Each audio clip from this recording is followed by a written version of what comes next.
America, the land of opportunity, faces a stark reality. Homelessness is surging.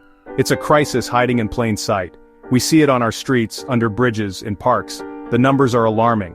In 2024, over 770,000 Americans experienced homelessness. That's like the entire population of Seattle without homes. And it's getting worse. The cost of living is skyrocketing while wages stagnate. More families are one paycheck away from disaster. The pandemic, while easing, left its scars. Jobs vanished, evictions soared, the safety net frayed. The result? More Americans pushed into homelessness. We're not just talking about individuals. Families with children are increasingly affected.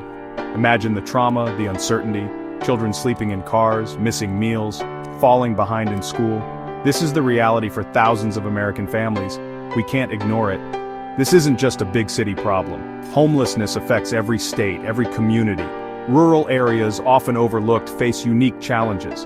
Lack of affordable housing, limited access to services. The crisis has many faces, but the common thread is clear.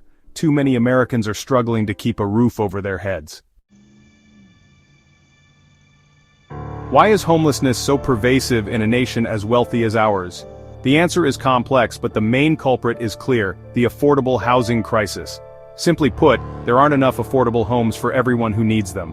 Wages haven't kept pace with the soaring cost of housing. Rent eats up a larger chunk of people's incomes. This leaves little room for unexpected expenses. A medical emergency, a car repair, a job loss can push families over the edge. The pandemic exacerbated existing inequalities. Millions lost jobs, particularly in low-wage sectors. Eviction moratoriums provided temporary relief, but they couldn't last forever.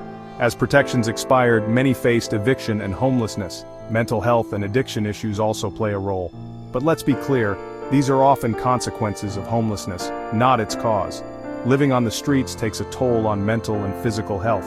Access to treatment and support services is crucial, but it won't solve the underlying problem: the lack of affordable housing. The good news is that homelessness isn't inevitable. There are solutions, proven and effective.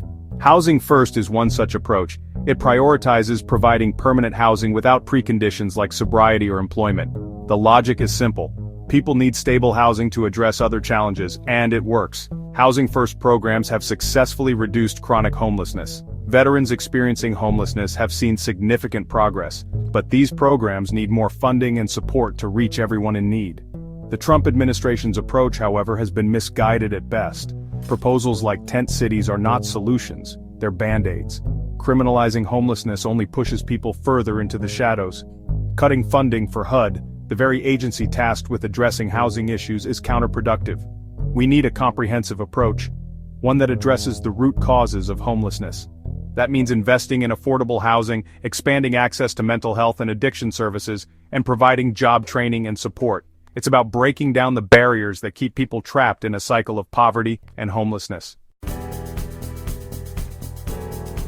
Imagine an America where everyone has a safe and affordable place to call home, where families don't have to choose between paying rent and putting food on the table, where children can sleep soundly at night, knowing they have a roof over their heads. This vision is within reach. It requires political will, community involvement, and a commitment to social justice. We need to hold our elected officials accountable. Demand policies that prioritize affordable housing, living wages, and access to healthcare. Support organizations working on the front lines. Volunteer your time, donate to shelters, advocate for change. Every action, big or small, makes a difference. Remember, behind the statistics are real people with stories, families with dreams. Let's work together to build an America where everyone has the opportunity to thrive.